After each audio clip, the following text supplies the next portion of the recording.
I'm going to show you how to make this card with the Always an Adventure stamp set. Isn't it cute? And if you can tell, it's 3D inside. There's layers, okay? But there's a trick. You want to be able to mail it. And you don't. We use Always an Adventure stamp set, which is also bundled with the Outdoor Adventure framelits.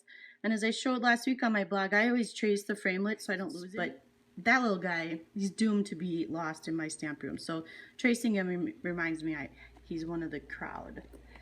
I'm also, for my sentiment, I used the bunch of banners framelits. See how I haven't gotten those on magnet yet. And the Banners for You stamp set. I put You Amaze Me because it just seemed like I could use this card for anything with that. To start, you need some paper. And you need some Dapper Denim. That's 5.5 by 4.5 inches. And then I scored it a 1/2 inch, 1 inch, 4.5, and 5.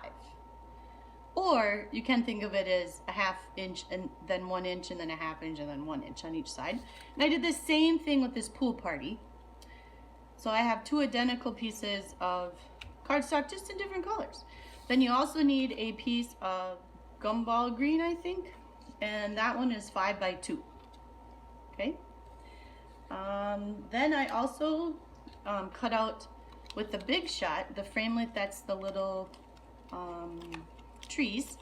And if you notice, they're still attached. I used a bigger slip so I could get some green on the bottom, but then I also didn't know exactly when I wanted them to end. So I just need to trim this little baby out like that, and that'll work for my project.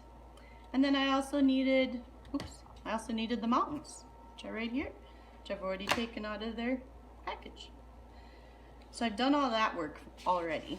I'm going to show you how this works. The first thing I had to do is use the Layering Squares framelit dies, and I used the biggest square, which is right there. But all I did was run this through the Big Shot. See?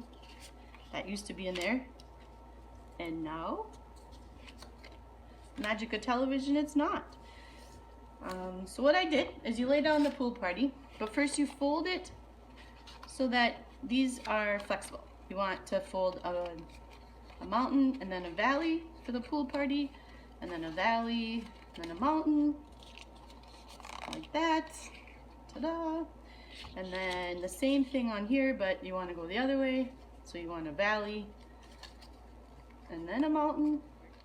And then these are going to go together like this, right? But not yet. First, you have to place the pond.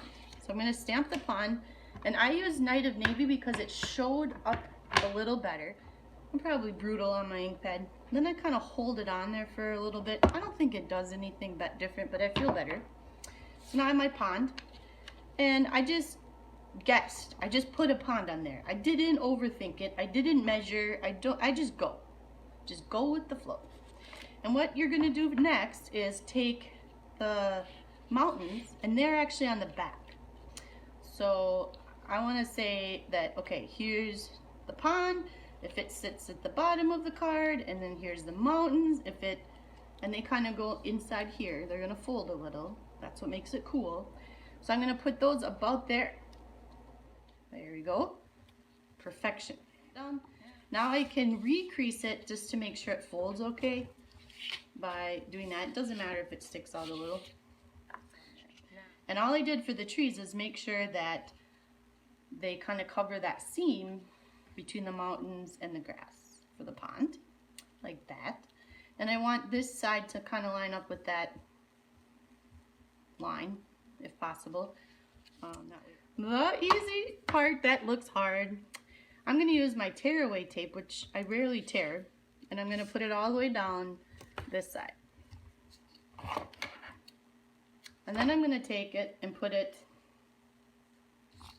halfway down this side so that there's a gap as tall as this, about 2 inches. So I put it down, and I want it about a little gap because this guy has to fit in this hole. It's going to have a little space to maneuver. So then I can peel this off.